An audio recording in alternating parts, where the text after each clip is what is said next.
नुकत्याच पार पडलेल्या पत्रकार परिषदेत जरांगे पाटील यांनी सरकारला सुनावले. नेमकी काय म्हणालेत जरांगे पाटील जाणून घेऊयात आजच्या व्हिडिओच्या माध्यमातून. तर व्हिडिओ शेवटपर्यंत नक्की पहा. विदर्भ आणि मराठवाडा ऐकायला तयार नाही, त्यामुळे आता बहुतेक तोही दौरा पडेल, पण तब्येत बरी राहिली तर तो दौरा पडणार आहे. सरकारनं जाणून बुजून मराठ्यांचा जो अवमान चालवलाय, विशेष करून बावनकुळे आणि शिरसाट यांनी जे मराठा समाजाचे प्रमाणपत्र रद्द करण्याचा जो घाट घातलाय, मराठा समाजावरती अन्याय करायचं जे ठरवलंय, तो अन्याय मात्र होऊ द्यायचा नाही. जी किंमत मोजायची वेळ येईल आपल्या समाजासाठी ती मोजायची, परंतु हटायचं नाहीये. आणि मराठा समाजानं आणि याचबरोबर अभ्यासकांनी थोडं पक्षाची बाजू सोडून जरा जातीची बाजू घेतली तर बरं होईल. आणि ज्यांना कोणाला पक्षाची बाजू घ्यायची त्यांनी अंतर्वलीत येऊ पण नका आणि तुम्ही ज्ञान पाजळू पण नका तुमचं. कारण तुमच्या डोक्यात दोन विषय असतात. एक खोटं नाटं फक्त अभ्यास सांगायचा मराठा समाजाला, आणि बाजू मात्र सरकारची किंवा पक्षाची घ्यायची. ही तुमच्या डोक्यात एक खुटी असती. कारण तुम्हाला काय मिळवायचंय किंवा काय मला नाही माहिती, तर तुमच्या डोक्यात एक गैरसमज असतो की तिकडे गेल्याच्या नंतर आपल्याला आपला मंत्री आमदार किंवा पक्षावाला म्हणला पाहिजे, वा वा वा तो काय भारी काम केलं तिकडे जाऊन. म्हणजे विस्कळीतपणा आणणाराने इकडे यायचं नाही. तुम्हाला तिकडे सोडलं जात असेल, इकडे सोडलं जाणार नाही. परत परत ते सांगतो, आम्हाला राज्यातल्या मराठ्यांना, गरिबांना अभ्यासकाची, समन्वयकांची, संघटनांची गरज आहे. परंतु याचा अर्थ असा पण नाहीये की तुम्ही दोन दोन ठिकाणी काम करणार. आपल्याला एकच बाप मानावं लागणार आहे, आणि तो म्हणजे मराठा समाज.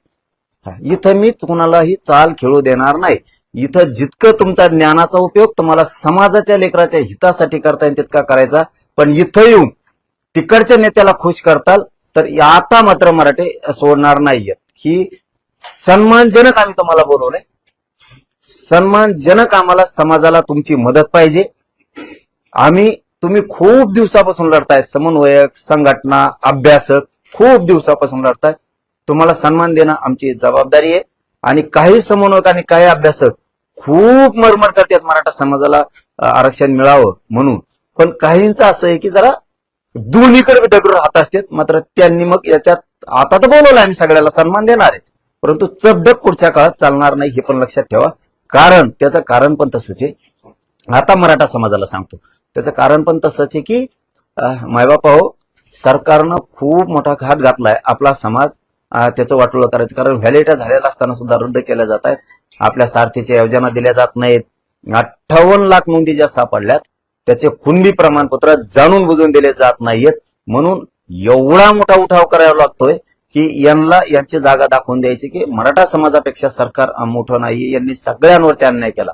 यांनी सरकारवरती अन्याय केला, यांनी धनगरांवरती अन्याय केला, यांनी मायक्रो बीसीचं पुरं वाटोळ करून टाकलं, यांनी बंजारा समाजाचं वाटोळ केला, आदिवासी तर पुरा उद्ध्वस्त करून टाकला यांनी दलित मुस्लिमाचे तर कार्यक्रमच लावून टाकलाय. म्हणून ही जी खतखत आहे ना, हिला कुठंतरी वाट मोकळी करावी लागती. त्यासाठी एक जीव असणं, एकजूट असणं खूप महत्वाचं आहे. म्हणून मराठा समाज तर एकजूटच आहे, त्याच्यात काय दुमत असायचं कसलंच कारण नाही. परंतु आता जो पश्चिम महाराष्ट्रानं इतिहास घडवला ना, यामुळे पुरं राज्य ढवळून निघाले. विदर्भ म्हणतोय आम्ही कुणबी आहेत, मराठी आहेत, पण आम्ही मात्र 100% तुमच्या लेकराच्या मदतीला येणार आहे.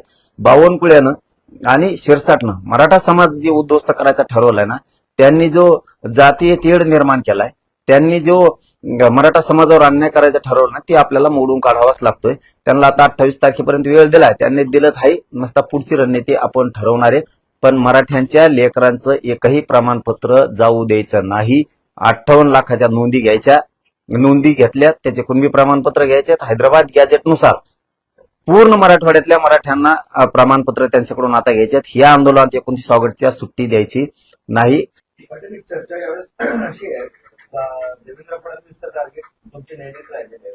मात्र यंदा लिस्ट वाढलेली, काय शिंदे झालेले, आता संजय शिरसाट झाले. खास करून बाबा तुम्ही खूप पर्सनल लेवलवर जाऊन टीका करतायत, अशा पद्धतीचं बोललं जातं.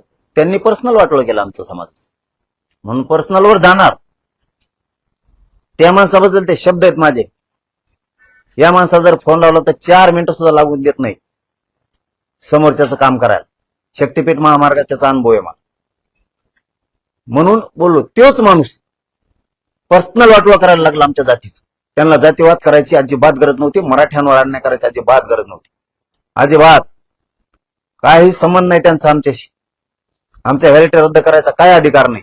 आणि मी समाजाचा आहे. तुम्ही जे म्हणलात ना, यावेळेस शिंदे साहेब सुद्धा बोलले, जे चुकलं ते मी सोडणार. माझ्या जातीला पेक्षा मी कोणालाच मानत नाही मोठं. ते भलं जी किंमत मोजायची आहे ती वेळी. यांनी लय समाजाला बोलल्यामुळं, फडणवीसांना आणि शिंदेना बोलल्यामुळे यांना लयच लागला असेल. आणि हे जर जास्त वाटोळं करणार राहतील मराठीचं, तर आम्ही यांचं राजकारणात पूर्ण वाटोळं करून टाकणार. आमचं वाटोळं तर आम्ही यांचं सुद्धा वाटोळं करणार. यांना वाटत सत्ता आमच्या हातात आहे, हे लयच बोलला ना, आता प्रमाणपत्र रद्द करायचे, मराठीचे प्रमाणपत्र द्यायचे नाही. ही जर खुन्नस तुम्ही धरली, की आम्ही खुन्नस धरली, तुमचा एक बी नाही होऊ द्यायचं. भले मग ते दुसरे ओबीसीचे कुणाचे आले तरी चालते. मग ते पण तुम्ही दोघं बी देणार ठेवा. तुमच्या आंदोलनात